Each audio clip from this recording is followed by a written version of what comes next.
Hello, traders. FX Pip Collector here. Today is Friday, May 9th, and this is my analysis for the pound US dollar. If you haven't done so yet, definitely do check out my free Discord group, which is linked down here in the corner at the end of the video. And make sure to take a look at my website, fxpipcollector.com. Watch the video on the home screen to learn more. So anyways, the pound dollar did go down pretty decent yesterday. It did break below the fib level.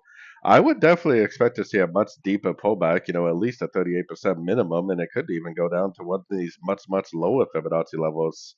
Now, on the sort of time frames, it actually looks like it's trying to turn back up, so we may actually get another wave to the upside, maybe go all the way back up and test these highs before we actually make a bigger move down. Looking at the dollar index and some of these other correlated dollar pairs makes you think that it is going to go up before it goes back down.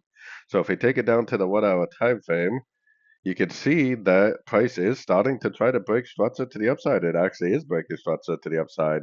So more than likely, we are in a move to the upside. And if this move to the upside is impulsive like this, then more than likely it's a wave. It's like a wave C of wave B. And then it would probably go back all the way up and retest these highs, and then maybe it would go back down and make a much bigger pullback. So I have my Fibonacci retracement on here just in case, though, because if it does turn into like an overlapping pattern, something like this, and then go to a Fibonacci level, which it could be any one of them, and turn back down, then we'll know that it's just a correction to the last wave down. So we're definitely going to have to pay attention to see if this is corrective overlapping price action up to a fib level, or if it's impulsive price action.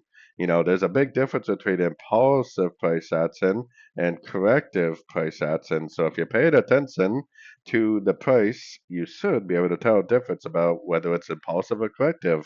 But either way, I think now that we have a break to the upside, if you trade the sort of time frames, I would recommend longs while we hopefully learn and earn whether it's corrective or impulsive.